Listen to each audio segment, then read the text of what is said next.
All right. Another Monday here in the Philippines. Looks like might have a little bit of rain today. Just chilling after grilling. Getting down to a little bit more works. Got up this morning, me and the wife worked out 4:30 a.m. About damn killed me. Jesus Christ. Trying to keep up with a younger woman. Hell, doing my damnedest. Hell, a lot of fun. Anyway, I wanted to talk today a little bit more serious because I get a lot of questions about this, making money in the Philippines. I've had questions about fishing. Can you make a living fishing here? Can you make a living piggeries, stores? What kind of business can I do here? So I'll kind of give you a little bit of a rundown of what we kind of did. We actually had been saving for over 11 years, and we brought enough income here to buy property. Me and my wife have been here on and off 18 years, and we have tried everything, making money. Everything failed, everything. And I'm a go-getter, obsessive type, 4 a.m. type person. Quitting at 10 o'clock at night. There were nights that we'd work 2 or 3 in the morning. And these businesses just still are only temporary. For example, a lot of people talk about a piggery. I was going to do a huge piggery. I said, if you're going to do a piggery, do a huge piggery here, because then you can make more money. But the thing of it is here with piggeries is the price of meat is going up, but now the feeds are going up.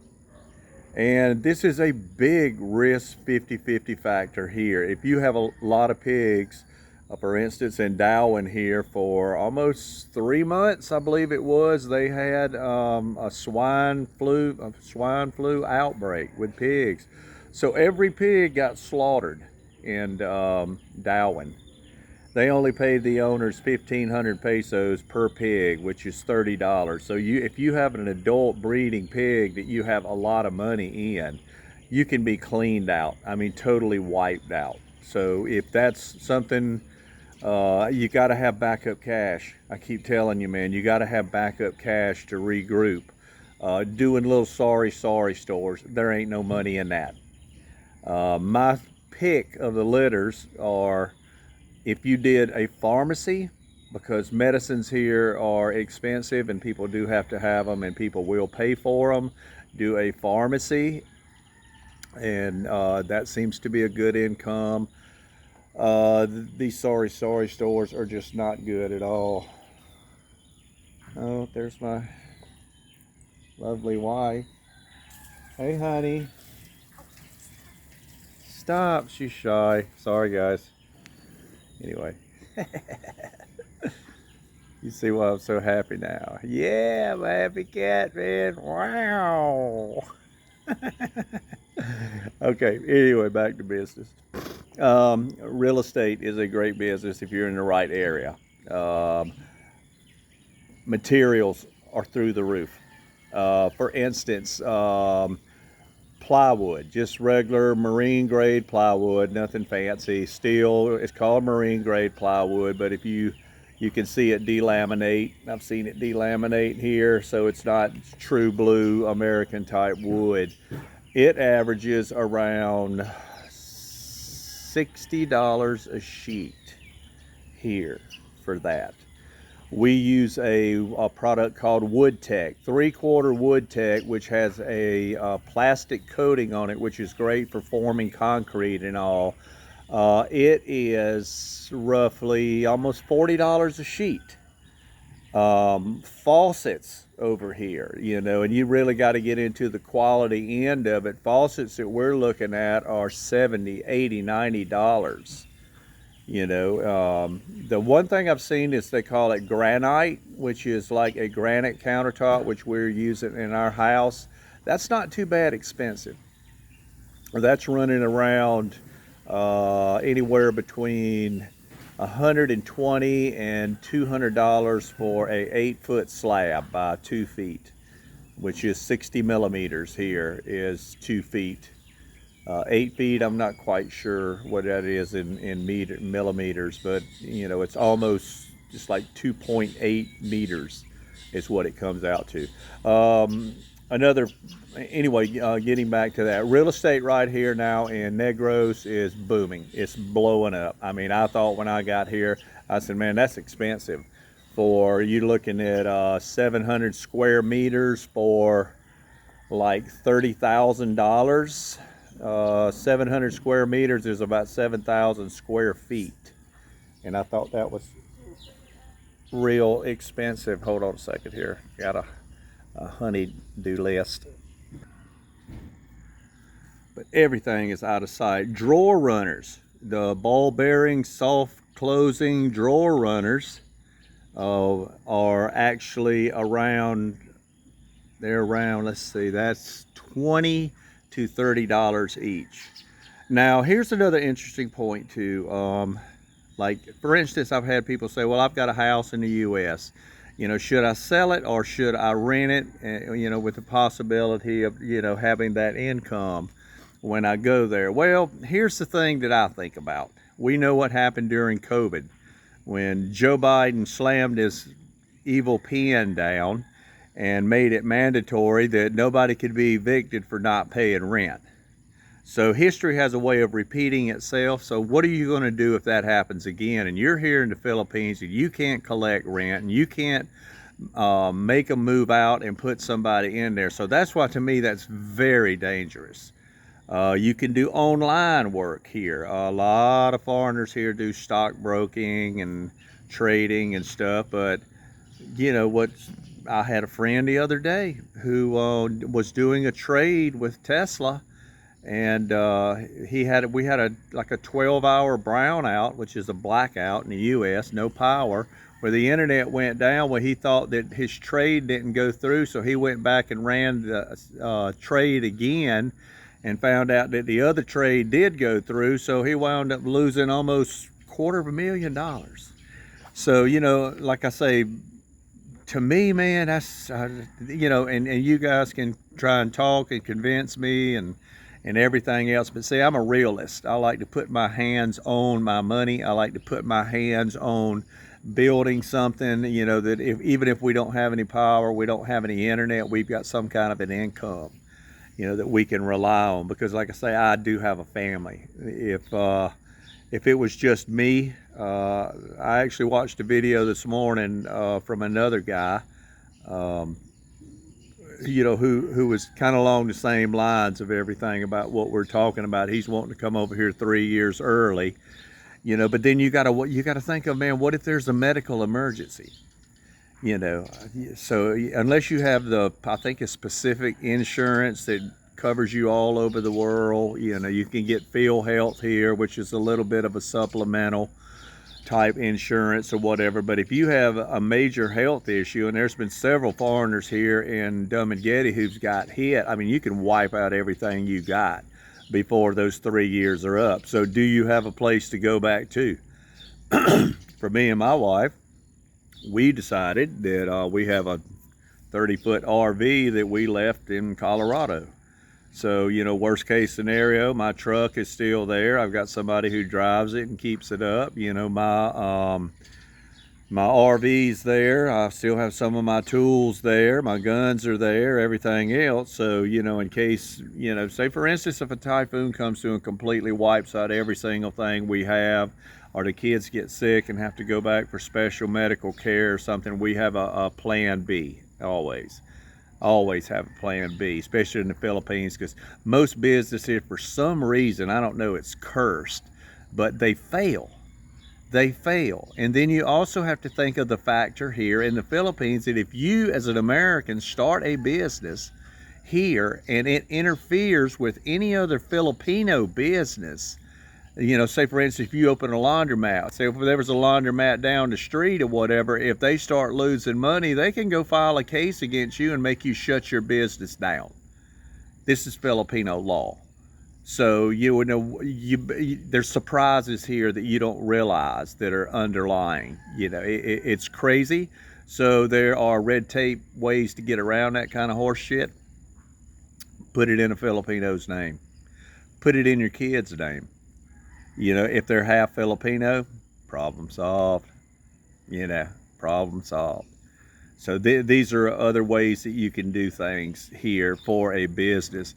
I don't know why anybody would want to come here and work. It's better if you have some kind of an alternative income back in whatever country you're in. This YouTube is so unstable now because there's so many people. I don't rely on YouTube much for, I don't even know what I make. I know what I made the first month, and I don't know what I'll make this month. You know, and I'm not in it for that. Mine has all been for the future of my kids and having fun and content that gets us up off our ass and gets us going exploring and seeing other things and my family. So that's a big thing. So if you can wait it out, and believe me, Philippines is not cheap anymore. I mean, you can go to Krispy King and get chicken for $7, you know, anywhere from $5 to $7. You can get roasted chicken here beside the road. It's $5. You know, you can do that if you want to live. You can always get fish at the markets. If you stay close to buying and cooking, you'll do a whole lot better. If you're going out, man, you're going to get raped. I mean, these places are just unbelievable. I mean, one sandwich is $20 and a drink, couple drinks or whatever. Yeah, and if you start involving alcohol and stuff, man, you'll spend, you know, $7,500 a night, and your money will be depleted and gone. You'll be down to zero in a year's time. We came and invested in property. Actually, we invested in 7 properties, and we're not planning on building our own house no time soon. I'm going to build a storage facility with a native house, which is a lot cheaper, just so we'll have a little something up the mountain in case there's a typhoon that we can get the hell out of the way, a tsunami or something. I'm always thinking ahead for that, somewhere to store my tools, and a little getaway rest house just to get out of the city because traffic is insane. But yeah, as far as building ourselves, a lot of foreigners come here and that's the first thing they do, say, well, if, you know, if we build a house, then we can save a world of money. But, you know, you got to watch out for these builders here too, man. I mean, these builders, they'll go to the building supply, and the building supply will go along with them on this. They'll go in there and they'll knock it up 10% and then give it to the guy who's coming and getting the materials. You know, I know for a fact, you know, that like the roofing companies and stuff here, that if you have somebody go and check on a price for a roofing, they get like 10%. Well, let's say like 5%. Say for instance, here's an example. Okay, so if you got a roof that's $1,500, which I think our roof was $5,000, excuse me. So our roof was $5,000. Okay, well, you know, in normal practice in the Philippines, even if your guy doesn't go except at the end to check on things, you know, like to say, well, you need to come back and check this to make sure it's right, you know, he'll wind up getting $200 extra, like a commission for doing nothing. You know, if I'm the contractor, you know, I should be getting that money. You know, that's where I would tell my men, you'll get a bonus, you know, at the end. I mean, I've seen it done. I saw it did back in 2008 with one of our houses that we had first built here. You know, I thought the price was this and the price, and I was like, God, that's kind of high, whatever. Well, then I found out from other builders, they're like, dude, that's the normal here. You know, the foreman will go in there and they actually will write your price up on the receipt, and then they'll give him another receipt. You know, so they wind up burning you, you know, and you have to shop between these places. I mean, like here, and another big thing here, I mean, we're in Negros Oriental in Dumaguete City, which usually has a lot of everything, but also the thing of it is here is a lot of times they don't have stock. Like when I went to get my countertop, I had to go to literally 5 different places before I had one that had stock. All the rest said they didn't know when stock was coming. It comes from Thailand, it comes from Malaysia, you know, I mean, simple things. So, I mean, before you go in there and buy, you know, 25 sheets of high grade Santa Ana plywood or Santa Carla plywood, which is one of the best over here for doing cabinets or something like that. Santa Clara, I think is the name of it. But before you come in here and buy something like that, make sure you got like the edging and all the trim and everything to go with it. You know, we just found our crown mold. Thank goodness, after like 7 attempts, we found the crown mold, and I always buy a little bit extra to make sure that if something happens, you know, and I got to go back. I learned that a long time ago in building. If you got to go back or whatever, you've got plenty. You know, you've got a few pieces extra. It's better that than even having to run back and use gas and fight traffic and everything. So, you know, make sure and do your homework. Make sure and compute from A to Z. I've got some friends now that are getting ready to do a boat. You know, so make sure, you know, if you're going to, the new law here is in the Philippines is now all new boats have to be fiberglass. So if for you that did not know it and you're out there paying some guy to build you a wooden boat, you might have one hell of a bad surprise when you go to register the thing. So these are things to look at, compute A to Z before you even think about the end product on it. You know, number one, I can do glass work myself. I did it at Jack Helm's Yachts. You can look it up online. Let's see, what was that? Irmo, South Carolina. He was a professional football player. We built sailboats. We built hulls. We built decks. We built parts. I can build molds. I can build my own fiberglass boats over here if I want. But the question is, can I get matte? Can I get Robin? Can I get catalyst? Can I get gel coat? You know, can I get chopper guns? Because chopper guns make life so easy. Can I get rollers, you know, for this? Can I get balsam wood to go in the holes and the parts and stuff to make them where they're flexible? You know, these are all components that have to be met here. You know, I've been down to the point of buying a motor and getting everything in the boat done or whatever, and you can't find a prop. I'm like, you got to be shitting me, man. We're down to the very end here, and I can't find this here, I can't find that. So believe me, there are a lot of aspects here. Your best bet is just have you some cash and live low to the ground. You know, take care of yourself. Don't get out here and get to partying and drinking, or your health is going to go down fast. You're going to get that big fat puss of gut going on. You know, then your weight's going to go down, then your heart's going to have a big fat heart attack. You know, and then you are in a mess over here. So take care of yourself. Right now, man, I'm pushing 7 weeks. I have not even had a beer. You know, I feel great. Me and my wife are exercising in the morning now. That was tough. Getting on that treadmill, man. I hate the treadmill. I'd rather damn walk through a pile of damn cow shit than have to get on that damn treadmill. But anyway, I'm doing the work. You know, and I had a friend of mine, he said, dude, get up 1 hour early in the morning and it'll change your life. You know, you got to be, you have to have the effort. You got to put forth the effort and stay focused, set your goal. You know, so that's one thing that I'm doing as far as my life. But anyway, getting back to businesses, you can try the online. It seems to be a lot of guys here that are making money, but always have you a fallback plan. If you are just living off your savings, just think you are not using that money to build anything. You're simply using that money. You're using that money up.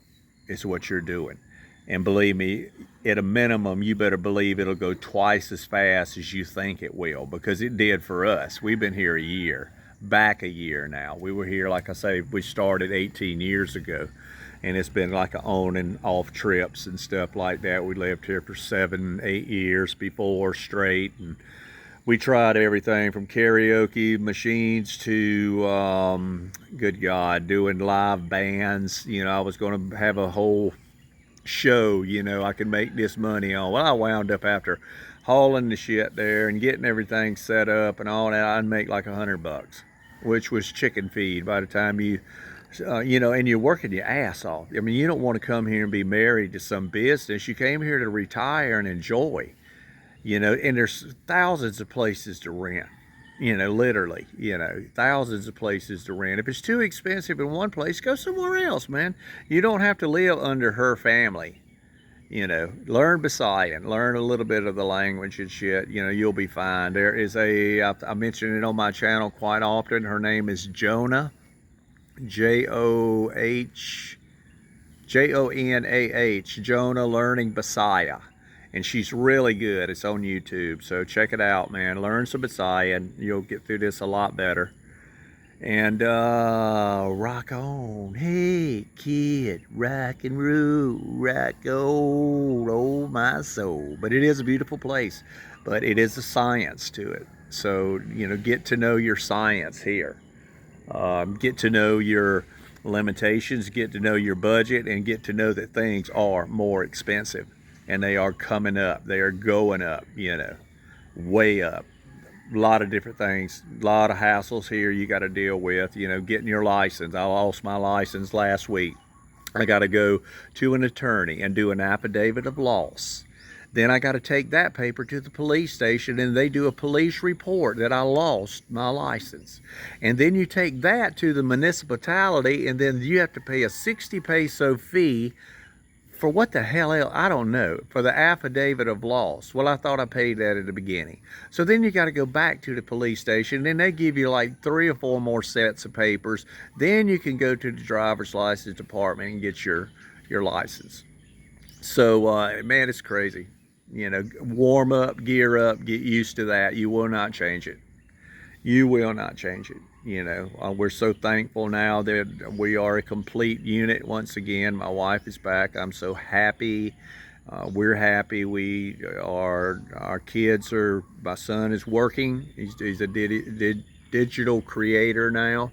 My other 2 kids are back in school, so things seem to be planing out again. Thank you, Jesus. Thank you, Lord. Have a nice day. Right on, right on, right on. Like and subscribe, my friends.